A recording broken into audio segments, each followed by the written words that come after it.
The villagers of Padura Nagra whispered about the curse, but no one dared to speak its name aloud. Deep in the heart of the Romanian forest, beneath a sky that never seemed to lighten, lay the grave of Doru Vasilescu, a man whose wickedness had outlived his mortal body. They had buried him in haste, shoving soil into his mouth, driving an iron spike through his heart, and for a time they believed they were safe.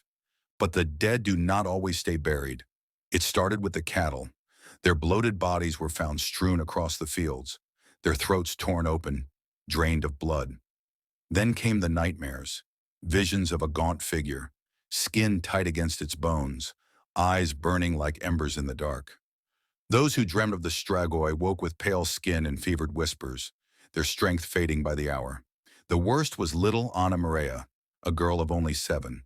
She was found at the edge of the forest one morning, her tiny body as cold as the winter ground. Her lips were parted in silent terror, and in the soft flesh of her neck, 2 perfect punctures. Fear gripped the village. Doors were locked before dusk. Garlic hung from every threshold. But the deaths continued. The gravedigger, a young man named Andrei, was the first to suspect the truth. One evening, he heard a scratching sound outside his window, a sickening, deliberate scrape, scrape, scrape. Peering through the shutters, he saw a shadow standing at the edge of the tree line, unnaturally still, waiting. Then the scratching came from inside. Andrei turned, his breath stuck in his throat. His mother stood in the doorway, her face slack, her nightdress soaked in something dark. Her eyes gleamed red, and behind her, Doru Vasilescu stood grinning, his teeth black with blood. The village elder called for the old ways. The men gathered with shovels and torches, their hands trembling as they made their way to the forgotten cemetery. They dug deep, past rotting wood and damp earth, until their shovels struck something solid.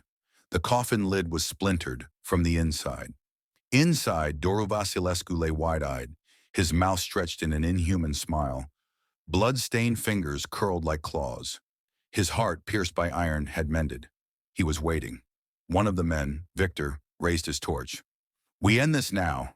The body twitched. A low, gurgling laugh escaped its lips. Before they could react, Doru's eyes flicked open. He lunged. Claw-like fingers tore into Victor's throat. Blood sprang across the dirt.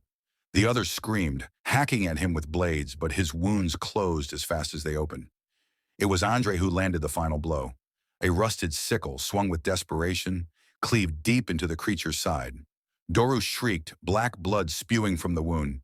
His form twisted, bones breaking, his body collapsing into a writhing, charred husk. The villagers torched the remains. They watched the body crumble to ash, the wind carrying it away. Andrei stood over the smoldering bones, panting, his hands slick with blood. "It's done," he whispered, but he was wrong. 2 years later, the first to disappear was a shepherd boy, then the priest, then Andrei's mother. A foul wind blew through Padura Nagra once more. The village dogs howled at night, refusing to step beyond their owners' doors. The cattle were found lifeless, their bodies shriveled, their blood gone. One evening, Andrei woke to a sound he hadn't heard in years. Scrape, scrape, scrape. His breath hitched. He turned to the window, expecting to see something outside, but there was nothing. Then from the darkness of his room, a whisper. "Did you miss me?" A cold hand clamped over his mouth, and the village